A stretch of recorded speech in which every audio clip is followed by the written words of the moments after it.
Hey guys, Jim here with another video for you. This is an updated video from one that I did a couple of years ago. This is my Stephen King collection ranked. But before I begin, at the end of this video, if you like what you hear and see, please consider giving me a thumbs up, a possible subscribe, but most importantly, please leave comments below. Let me know how you feel about my rankings. Let me know what your favorite Stephen King films are. Now, the reason why I'm updating this is because, like I said, I did this video a couple of years ago. But since that time, I have added at least 10 Stephen King titles since then. Uh, Quite a few just in the last couple of weeks alone, and we'll go into that a little bit further. But right now, as of the time of this recording, I am up to 43 Stephen King films, miniseries, or television series that are on either DVD or Blu-ray. So I figured, what the hell? Instead of just doing an updated Stephen King collection, I figured I would just do the ranking at the same time. So we're going to jam right through this. We're not going to go into plots too much because if we do, with 43 titles, we would literally be here for 4 hours. So if you have any questions or comments about any of these films, feel free.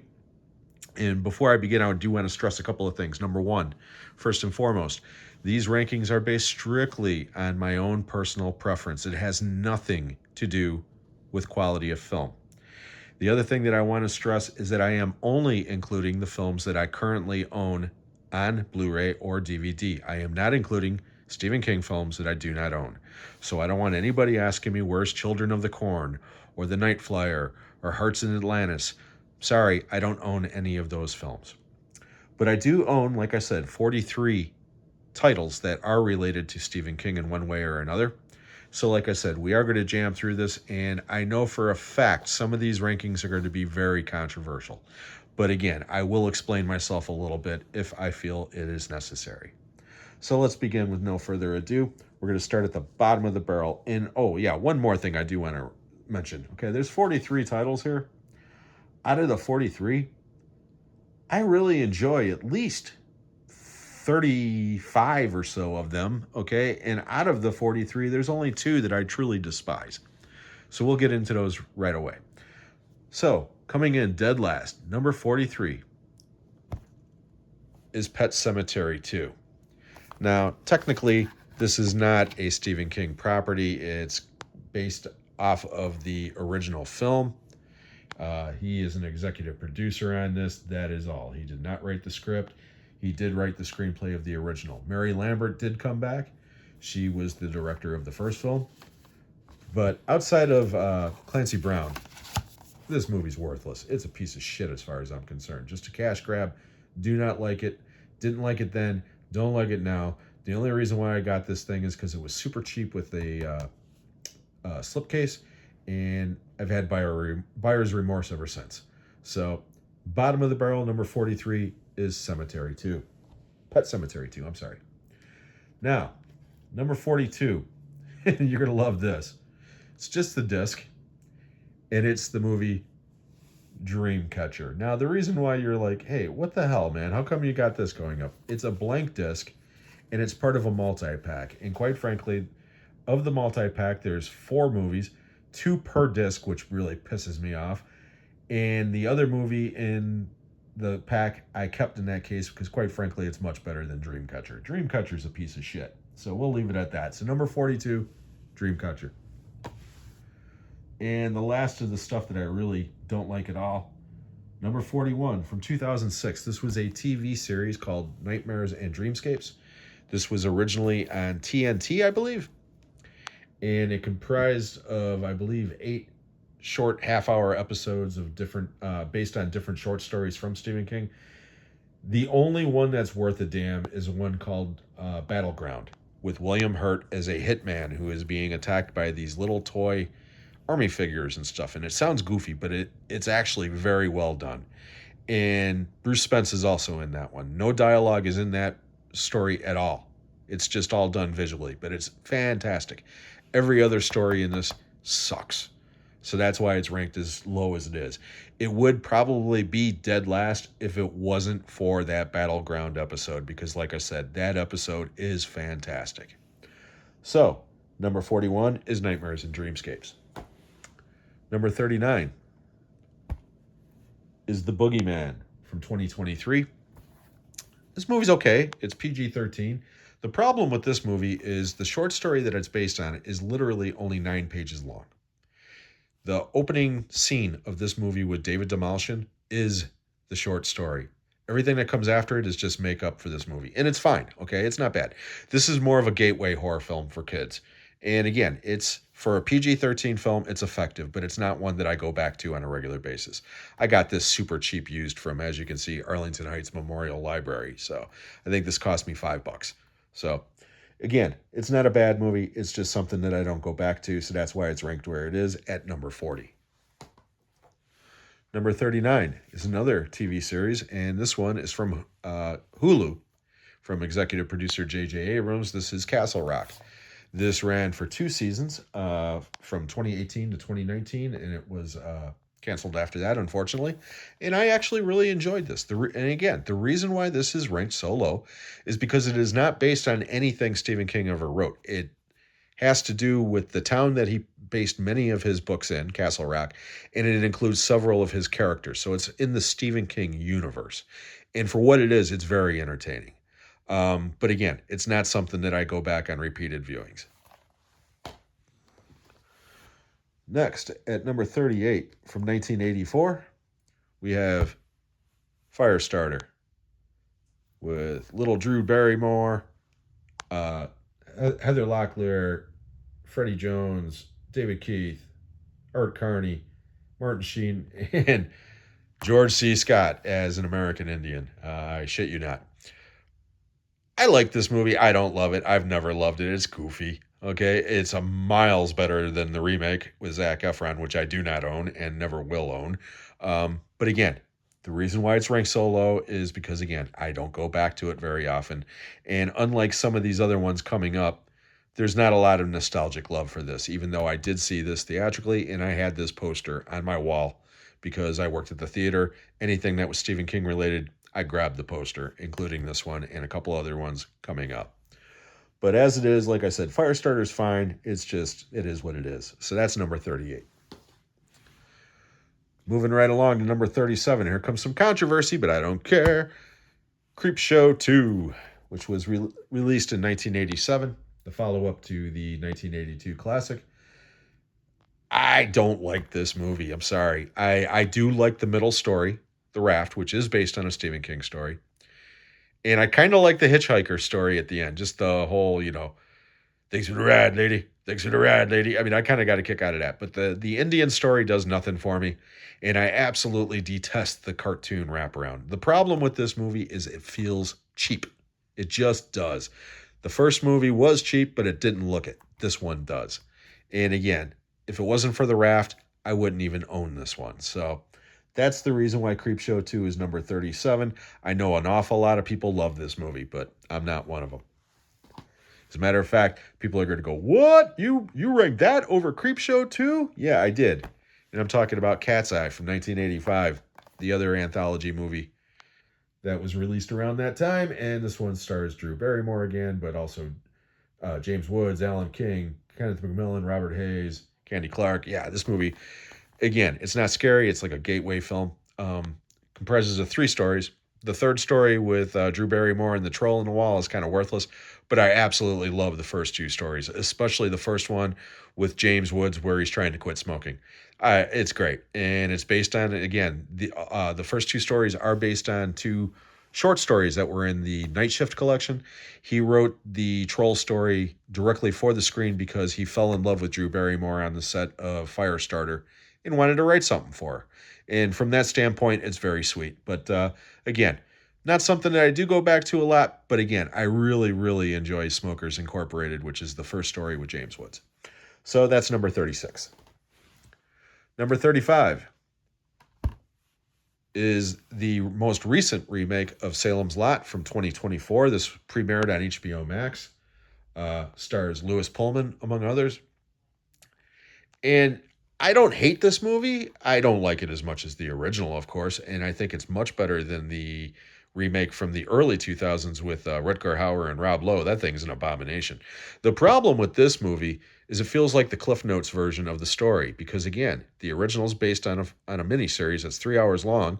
This is 2 hours, and you could tell they cut a huge chunk of story out of this. Um, Originally, the writer director said that he did have a much longer director's cut, but Warner Brothers didn't want that for the theatrical release, and then it ended up being released on streaming. So I would love to someday get a hold of the director's cut and see that and see what it looks like. But as it is, my good friend Sean over at Movie Assault made this bootleg for me, and it's great, and I really appreciate it. So number 35 on this list is Salem's Lot, and there is going to be another gift from Sean coming up. Okay, number 34 is The Dark Half, directed by George Romero, starring Timothy Hutton, and Academy Award-winning Amy Madigan, who just won an Oscar for Weapons, and Michael Rooker, among others. This one came out in 1993, and it's an okay movie. It's not the best. The ending is kind of hokey, but Timothy Hutton puts in a good performance, and Amy Madigan is solid as always. And again, I'm a George Romero fan. I'll watch anything that he directed. This isn't one of his best films, but it's certainly far from his worst. So coming in at number 34 is The Dark Half. Next, we have another anthology movie from 1990. This time, it is Tales from the Dark Side, the movie. This one includes 3 stories, and in this case, the Stephen King story, The Cat from Hell, is represented, starring the late, great David Johansen, who passed away last year, I believe, or maybe 2 years ago now. But this movie's a lot of fun. It's not as great as Creepshow, but it's a lot of fun. All 3 stories are entertaining, and the wraparound story with Deborah Harry is great as well. I really enjoy this movie quite a bit. Okay, moving right along to a next TV miniseries from 1990. Coming in at number 32 is It. This is my steelbook from that original miniseries, as you can see. And there's Tim Curry in all of his glory. And quite frankly, Tim Curry's the best thing about this movie. He's fantastic. This movie's not bad, okay? I know it gave an entire generation nightmares. I was in my 20s when this came out, so it didn't scare me. But for what it is, for being a TV miniseries, it's decent. And again, Tim Curry is iconic as Pennywise. And I still really enjoy it. But again, it's not something that I go back to on a regular basis. So that's why it's ranked where it is. So coming in at number 32 is It, the miniseries. Speaking of Pennywise, coming in at number 31 is It, Chapter 2 from 2019. And this one stars Bill Skarsgård as Pennywise, and you got Jessica Chastain, and you know who's in this damn movie. I don't need to go through it. But anyways, this movie's okay. It's not as good as the first part, and that's okay. It's to be expected because, again, the first story is about the kids, and then they come back as adults. So when adults are getting attacked by a creature, it's not as terrifying as when it's children. And quite honestly, this movie doesn't deserve the hate that it gets. I actually enjoy it. I don't think it's great, but it's enjoyable. Okay, next, number 30.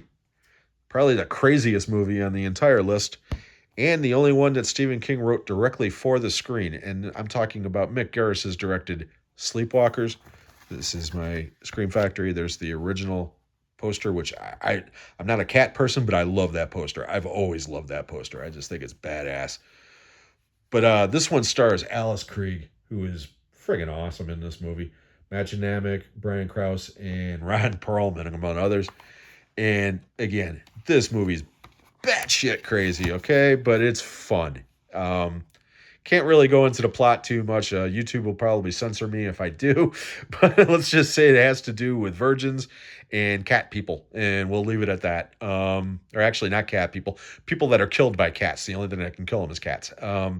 Crazy movie. But it's really entertaining. Okay, moving right along with number 29. Another TV miniseries. And this one, most people have never heard of or never seen, and that's a shame because this is great. And I'm talking about Storm of the Century. This is from, 1999. Stars Tim Daly, Jeffrey DeMunn, Casey Jamasco, and Colm Fiore in a incredible performance. I've always liked Colm Fiore. He's a really great actor. He's great in the Riddick movie. He's been in a lot of stuff. He is the chief bad guy in this, and you could tell he's having a ball. It's just all I'll say about this is this guy shows up in this island in the middle of a blizzard, and all he says is, "Give me what I want, and I'll go away." And the next thing you know, people start dying, and I'll leave it at that. This movie's awesome. If you get a chance, track this down. Like I said, it was originally a TV miniseries written directly for TV. Okay, like Sleepwalkers. It's not based on any kind of novel or anything. He did release the screenplay in written form after this premiered on ABC at the time. But like I said, this is really good. So if you get a chance, track down Storm of the Century. You will not be disappointed. Next, at number 28, we have 1987's version of The Running Man, starring Arnold Schwarzenegger and Richard Dawson in an inspired bit of casting. Now, let me start by saying this, okay? I did rank the other version of The Running Man higher, but before you start screaming at me, let me explain why, okay? Number one, I think it's a better movie in quality, okay? But that's not the point. This movie's great. I love this movie. I've always loved this movie. It's entertaining as hell. It's got nothing, and I repeat, nothing to do with the source material of what it's based on. Okay? Outside of the fact that the guy's name is Ben Richards and Richard Dawson's character is Killian, and it's about a game show where people get chased and killed, that's it. Everything else is completely different. When I get to the other version, I'll explain what's different, okay? And again, I'm not saying that the new version that I like it more or less than this, they're totally different.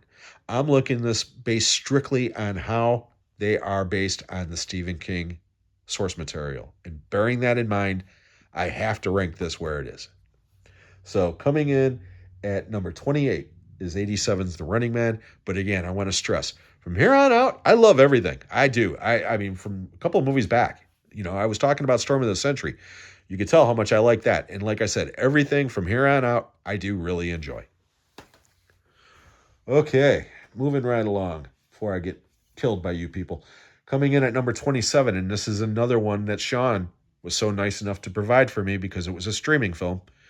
And I'm talking about Gerald's Game, directed by Mike Flanagan and starring the beautiful Carla Gugino and Bruce Greenwood.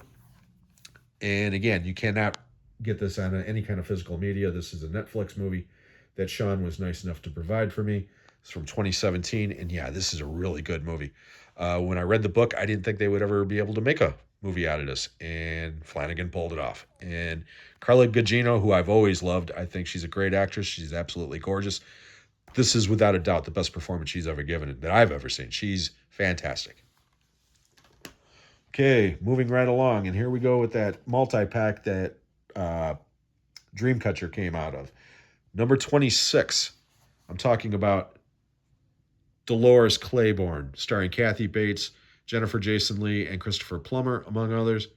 This one is from 1995, directed by Taylor Hackford. I just got this today, as a matter of fact. I already own these two on Blu-ray, but I did not own these two, and I don't like this movie, but I wanted Dolores Claiborne, so for $5. But like I said, the problem is they included 2 movies per disc, no artwork, so that's why I did it the way that I did. But this movie, Dolores Claiborne, like I said, it's a drama, it's not a horror movie. Kathy Bates, to me, is just as good in that movie as she is in Misery. She's fantastic, and believe it or not, this movie is actually like a sister story to Gerald's Game. He published both books at about the same time. They both have a solar eclipse that factors heavily into the plot. So again, Dolores Claiborne, if you've never seen this one, check it out. But again, it's not a horror movie. And that's at number 26. We got to speed this up. Number 25 is that new version of The Running Man from 2025, starring Glenn Powell and Josh Brolin, among others. And this one It is written and directed by Edgar Wright. And again, I want to stress, I don't compare this to the Schwarzenegger movie. They are totally, totally different. But this movie, with the exception of the ending, is very faithful to the source material. That's why I rated it higher. Okay. When it's all said and done, I might change my mind. Okay. But as it is, I've seen the Schwarzenegger movie many more times than I've seen this one. So therefore, if I'm going to throw one on, I'm going to throw this one on because the other one I know by heart. Okay. And again, I know a lot of you are going to be upset with me for putting this higher than the other one. Number one, hey, too bad. You like what you like. But number two, like I said, read the source material and you'll understand what I'm talking about. So, coming in at number 25 is Edgar Wright's version of The Running Man. 24 from 1993 is Needful Things, directed by Fraser Heston and starring Ed Harris, Bonnie Bedelia, and the wonderful Max von Sydow, who plays my favorite version of the Devil. Uh, the theatrical version of this is like the Cliff Notes version. Get this Kino version. It's got two versions of the film, including the theatrical version is 120 minutes. The other version is a whopping 191 minutes long, and it's worth every minute as far as I'm concerned. So, coming in at number 24 is Needful Things. Number 23. This one's a guilty pleasure, but I don't give a shit. From 1992, The Lawnmower Man. Directed by Brett Leonard and starring Pierce Brosnan, Jeff Fahey, the beautiful, beautiful Jenny Wright, and the wonderful Jeffrey Lewis, among others. And again, this movie's not good, but it's great. I love it. It's a total, total cheese fest. It's cringeworthy. I don't care. Like I said, I've got fond, fond memories of seeing this movie. I actually paid to see this piece of shit at least 4 times at the theater. So that ought to tell you something about me. Like I said, this movie has not aged well. It didn't age well a week after it left the theater, but I don't give a shit. There's something about this movie that has always tickled my fancy and just makes me laugh. So, coming in at number 23 is The Lawnmower Man.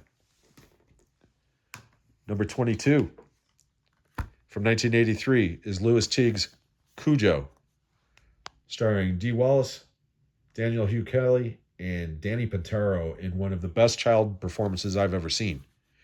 This movie's great. Again, I saw this at the drive-in, and a goddamn dog actually walked in front of the car in the middle and made me and my sister almost shit ourselves. But I'll always like this movie, and my understanding is that they are doing a remake of it, supposedly. So we'll see what happens with that. But as it is, I have always enjoyed Cujo. Number 21 from 1985. And I forgot this one on the last video, even though I owned it then. I don't know why. But from 1985, starring Corey Haim, Everett McGill, and crazy Gary Busey. We're talking about Silver Bullet, of course, directed by Daniel Attias. This movie's great. It's a werewolf movie, but it's more of a comedy than a horror movie. But oh my God, I love this movie. And crazy Gary Busey definitely puts in one of his craziest performances as Uncle Red. I fucking love it. So yeah, number 21 is Silver Bullet. Okay, we gotta move along here, guys. I'm sorry, this is taking forever. It's already 23 minutes. Okay, number 20. We're just gonna jam through this. Number 20 from 2007 is 1408, starring John Cusack and Samuel L. Jackson, among others. Number 19, and this is a newer addition to my collection from 1994, another miniseries. We're talking about The Stand, with an all-star cast comprising of Gary Sinise, Molly Ringwald, Jamie Sheridan, Rob Lowe, Ruby Dee. It's just Ray Walston. Yeah, this movie's great. The remake is a piece of shit. This, for what it is outstanding. I wish to God that they could do this properly on Prime or something and make an actual 10-episode series that is hardcore, faithful to the book. They haven't done it yet, but as it is, this version you could do a lot worse, and it is. It's very faithful to the book, and it's awesome. Number 18. A lot of people don't like this movie. I don't give a shit.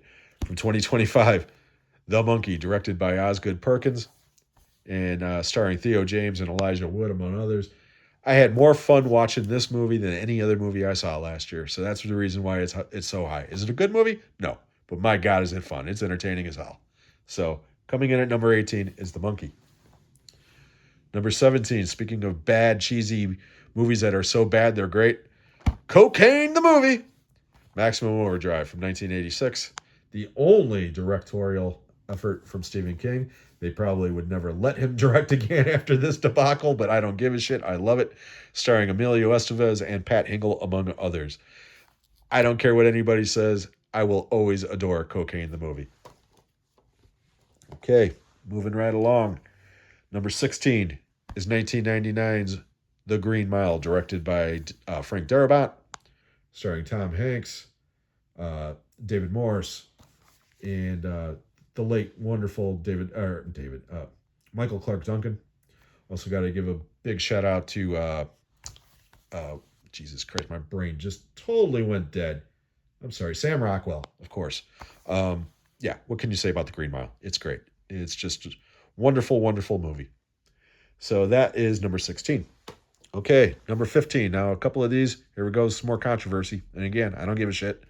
Number 15 is the first Stephen King adaptation ever from 1976. We're talking about Carrie, directed by Brian De Palma, of course. There's the original one sheet. Starring Sissy Spacek and Piper Laurie in their Academy-nominated roles. Also got John Travolta and the beautiful Nancy Allen, among others. And again, people are going to be like, why is this so low? I got 43 movies, dude. I mean, it's number 15. Obviously, I like it a lot. So, yeah, Carrie's great.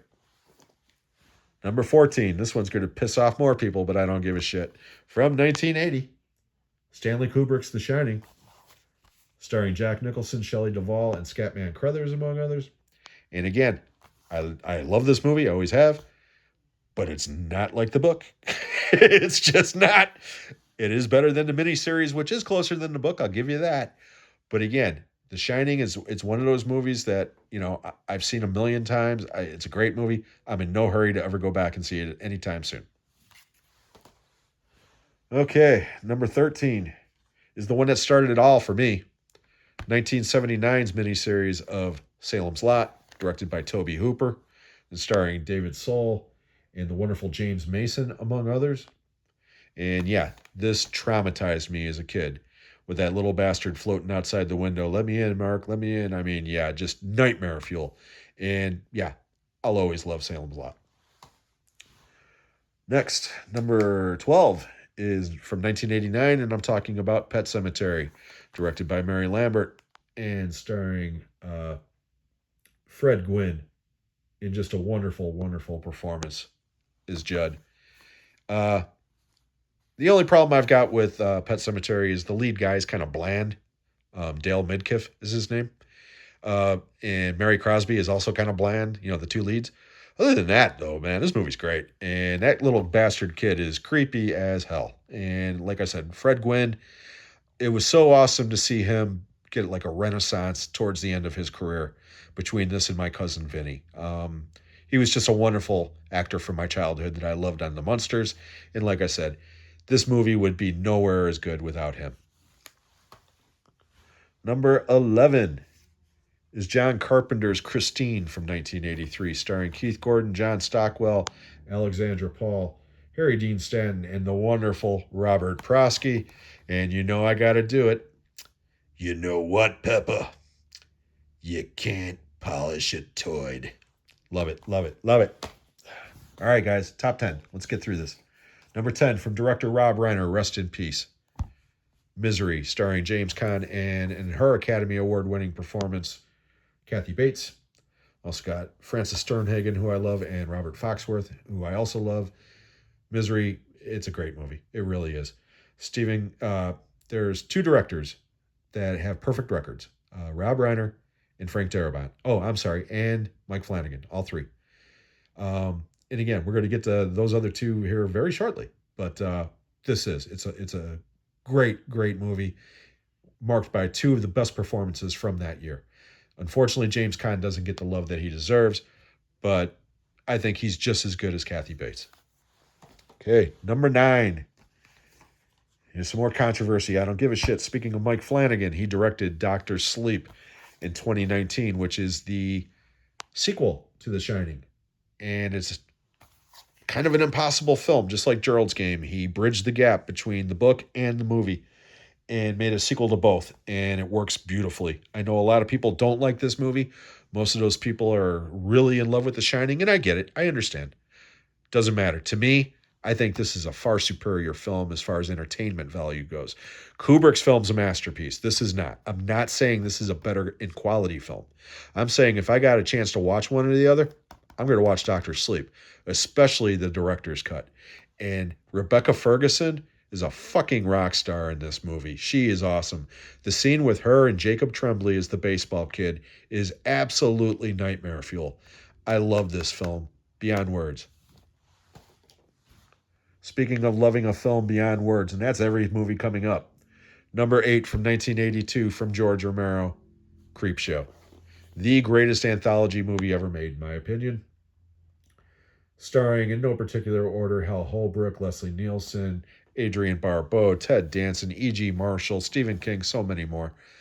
Love it, love it, love it. For years, me and my sister would fuck with each other, coming up behind each other with this. Where's my cake? I want my cake, you bitch. You know, I mean, oh yeah. Fucking love Creepshow. It's so much fun. Next, number 7 from 2017, we are going with It, Chapter 1, directed by Andy Muschietti, and starring Bill Skarsgård, but one of the best child casts I've ever seen. Every kid in this movie is awesome. They all bring it, and they're all fantastic. I was shocked how good this movie was when I saw it originally. It was a huge box office hit. As far as I know, it's still the biggest grossing film ever in the Stephen King universe, and deservedly so. It's a fantastic movie. And again, a lot of people bitch about the sequel. I don't. To me, they're two halves of the same story. You know, that's really what they are. But this movie is. You could watch this on its own, and it's just a fantastic film. Okay, we are really getting down to it now. Number 6 from director David Cronenberg's 1983 The Dead Zone, which was the first novel of Stephen King's I ever read, and it's still one of my all-time favorites. Starring Brooke Adams, Tom Skerritt, Anthony Zerbe, and the wonderful, wonderful Christopher Walken in one of his best performances. He's not doing his Christopher Walken shtick in this movie. He's playing a normal guy, and he's heartbreaking. This movie's fantastic. If you've never seen it, don't expect some fast-paced action flick or scary movie. It's neither. It's a tragic love story that'll break your heart, but it's fucking awesome. Top 5. Number 5. The next movie from Mike Flanagan on our list. 2024's, even though I saw it last year in 2025. The Life of Chuck. Starring Tom Hiddleston, Chiwetel Ejiofor, Jacob Tremblay, Karen Gillan, Mia Sara, and Mark Hamill, among others. This movie came out of nowhere for me last year. I ended up ranking it number 2 for the year for me. And when we did our special Academy Awards special and talking movies with Sean Kenny and Jim, the Scatchies, this actually won Best Picture for me and from Sean. It's a wonderful film. I can't go into it without either making it sound worse than it is or giving it away. This is a movie that the less you know about it going in, the better.